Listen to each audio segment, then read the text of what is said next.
Hi everyone, welcome to our video on solving a system of linear equations by using the Gauss-Jordan method.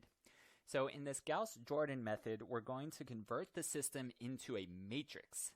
So a matrix is really just a table. It's like a unique way to write a table for math. And the way that we write it, let's go ahead and show what we'll do with it. We're going to convert this right away. So we set up a matrix. A matrix involves a bracket. We started with a bracket. And then all we do is up top, I'm going to organize. We have an x variable. We have a y variable. And then we're going to have the equals, which in our bracket we do as a little line. And then we have our constant, which I'll use as c. And then all we're going to do is just rewrite this out with only the coefficients. So just 12. -5, so leave a little space, the line, and then 9. So that's our first equation converted. And then down below, do the same thing, 3, -8, and then -18. So make sure the signs are there, same old numbers, there we go. Okay, so we rewrote it so that it is in the form of a matrix. Now, we've already solved this in a different video, just showing a different way to do it. So if you remember, so we're kind of checking our answer again with a different way. But with the Gauss-Jordan method, again, they usually want it in what they would call triangular form.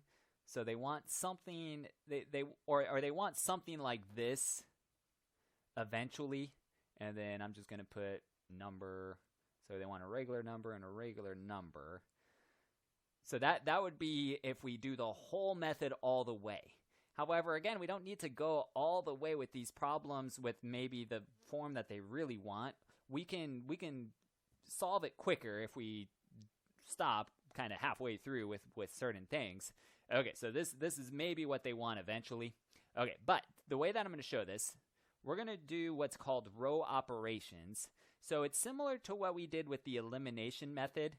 I want to make this a 0. By adding or subtracting these two lines together in some way. So for instance, in this equation, what we're going to do, and let me mark it like this. I know that if we multiply, so we're going to say row 2, let me keep it in blue actually, sorry. So we're going to say R2, so this is the second row and this is the first row up top. So we're going to say row 2 is going to become -4 times row 2. Okay, so we're just going to show some type of multiplication to this row. And then what it becomes is, let's write it underneath. So I still like to organize. So these X, Y, and C's are just to organize. And then I didn't do anything to the first row. So it's 12, -5, and 9 still.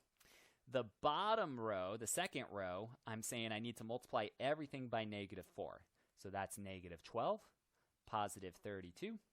And then +72. Just like that. Okay, and then from here, again, my goal is to make this 0. And so it looks like we can if we do, so we're going to say R2 is going to become, so this second row is going to become, we're going to say R2 plus R1. We're just going to add the two together. Okay, so row 1, again, I'm not doing anything to. So I still have my organization up top. And then to write it, I've got 12, -5, and 9 still in my first row. And then my second row, I'm saying I just need to add the two together. So 12 minus 12 is 0. -5 plus 32 would be 27. And then 9 plus 72 is 81. Okay, so right here, this is enough information to get to our answer. So what we can do, we can rewrite it back into our equation forms if we want to, which means you just attach whatever letter is above. So for instance, let's do this far to the side. So 12 gets attached to the x, -5, and then y, so -5y, still equals 9. And this bottom one, well, I no longer have x, I have 0 x's. So that means I have 27y equals 81. Okay, and this is now solvable. So dividing by 27 would give us the y equals 3. Okay, so we could now finish the problem back in equation form. However, let's go ahead and put it all the way in the final form that they want to for this problem. So to continue doing that, so I want this now to be just 1 to match that form in the top right. And it looks like to do that, I would just divide by 27. So we're going to say we're going to multiply everything by 1 over 27. Let's do it like that. So 1 over 27 times row 2. So we're saying we're going to convert that second row. Okay, so still x, y, and still a constant for my organization. I didn't do anything to the top row. My bottom row now is 0, 1, and 3. Okay, so there's that conversion. So we converted it, and we got the bottom row to match what they want. Okay, now let's get the top row to match what they want. Now, to do that, we can kind of combine some steps in one, but in this next step, I am going to make this a 0. So I want that to be 0. So we're going to say row 1 is going to become, let's do row 1. So notice that these, in this column, so we have all, so I'm introducing vocabulary right now without writing it yet. So we'll make sure we really get this down soon. But the columns are up and down. Let me go ahead and put that actually. So we've got rows. Rows are left to right in these matrices. Columns, just like a column of a building, columns are up and down. Okay, so just like, say, the columns of your, I don't know, some type of government building, that, I don't know. Okay, so something like that. So that's not that bad of drawing. Okay, so those are the columns right there. All right, so they're up and down. Anyway, so rows are left to right, columns are up and down. And so in this step, again, I want to make this 0, the -5. Well, notice that these are opposite signs already. If I multiply this bottom one by 5 and then add them, that would make that 0. So I'm going to do plus 5 row 2. Okay, so here I'm kind of doing 2 steps in one. And what that's going to do is change it. Okay, so still to organize, x, y, constant. All right, so we're saying row 1 is becoming row 1, so the same row, but plus 5 of the bottom row. Okay, so we have 12 plus 5 of the zeros. Well, that would still be 12. -5 plus 5 is 0. And then 9 plus 5 of those 3s, well, that would be 15. So 9 plus 15 is 24. And then we didn't do anything to the bottom row, so I have 0, 1, and 3 still.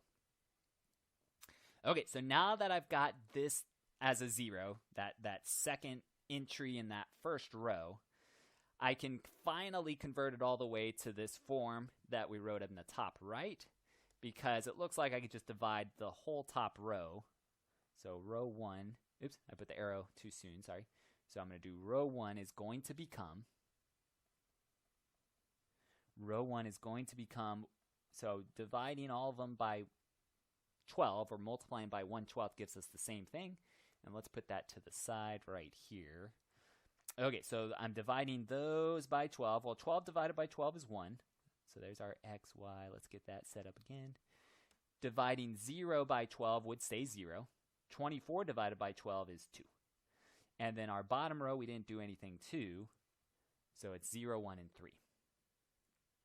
Okay, and the reason that they might want you to put it all the way in this form is because, well, this is going to give us the answer. Writing it back in form of the equation, I have in my first row 1x, and then I have 0 y's. Actually, let's go ahead and show 0 y. So plus 0 y equals 2. And then in my bottom one, I have 0x plus 1y equals 3. And so getting rid of the stuff that we don't really need to write, like 1x, I can write as just x. 0y, I don't need to write at all because it's 0, equals 2. So I'm squeezing it in there. And then the bottom one, 0x, I don't need to write, that's 0. 1y is really just y, equals 3. Okay, so there's our answer. X was 2, y was 3. Okay, and if you did watch the other video, it was like 2 videos ago, we got the same answer. Actually, I think it's still in here. Let me just scroll. So, boom, that one. Okay, so and we used a similar method, just we didn't convert it into matrices. Okay, so 2 and 3. And again, we could always check our answer too. The advantage that these matrices have is that the calculators like it. Okay, so we will do it with calculators in a second. Let's continue with it by hand still, because, well, there's still some stuff that's important to be able to do by hand with these problems in the future. So we don't want to become too reliant on the calculator. So let's make sure we can still do things by hand. Okay, so for number 2, let's go ahead and convert it. Here they're using m and n instead of x and y. Okay, whatever. Let's convert it. So m, n, and then here's our constant. Okay, so I've got -4, 2, and -6 up top, and then 8, -12, and -4 down below.